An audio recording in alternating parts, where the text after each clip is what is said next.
Sinisigurado ng pamilya Guerrero na hindi na umano makakalabas si Tanggol sa kulungan. Ngunit sa kasamang palad ay hindi rin nila napaghandaan ang buwelta ni Ramon sa pamilya Guerrero. Sobrang nasurpresa itong si Rigor sa paglitaw ni Tanggol sa presinto. Halong galit at inis ang nararamdaman ni Rigor kahit gusto niyang pagbuhatan ng kamay itong si Tanggol. Ngunit pinigilan ni Mano itong si Rigor at maya-maya lang nagsidatingan na ang kalaban ni Tanggol ang pamilyang Guerrero. Pero si Miguelito natutuwa siya kay Tanggol at binalaan din niya ito. Anya nito sisiguraduhin umano niya na hindi na makakalabas itong si Tanggol ng kulungan. Ipinarating ni Franco dito kay Ramon ang nangyari kay Tanggol. Nanggagalaiti sa galit itong si Ramon at oras na para ilabas umano ang kanyang buwelta laban sa mga Guerrero, na kung saan itinuro naman ang pamilya Guerrero bilang protektor umano ni Mr. Kwan sa pagbibinta ng mga ilegal na gamot. Hindi nakapagpigil itong si Miguelito, padalos-dalos siya sa kanyang ginagawa at kinonsyaba pa niya itong si Hippie na gawin umano ang kanyang pinag-uutos.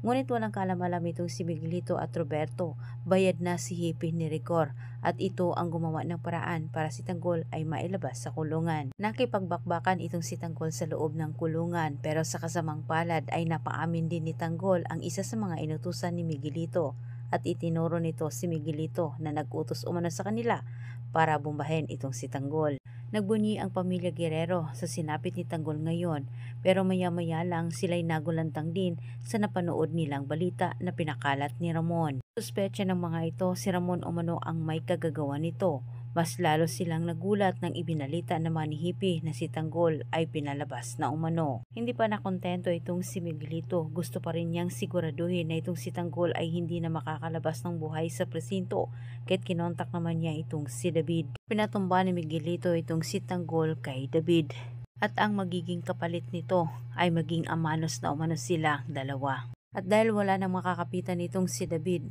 ay tinanggap niya ang hamon ni Miguelito sa kanya.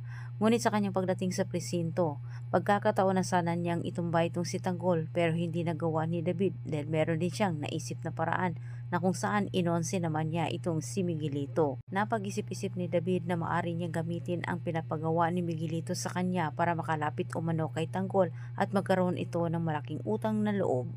Bukod sa pinapagawa ni Miguelito kay David, meron din siyang ibang plano para masiguro na matumba itong si Tanggol.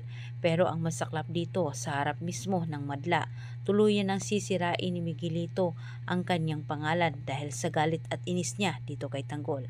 Antabayanan pa yung susunod kong update. Maraming salamat sa panonood. Huwag kalimutang mag-subscribe.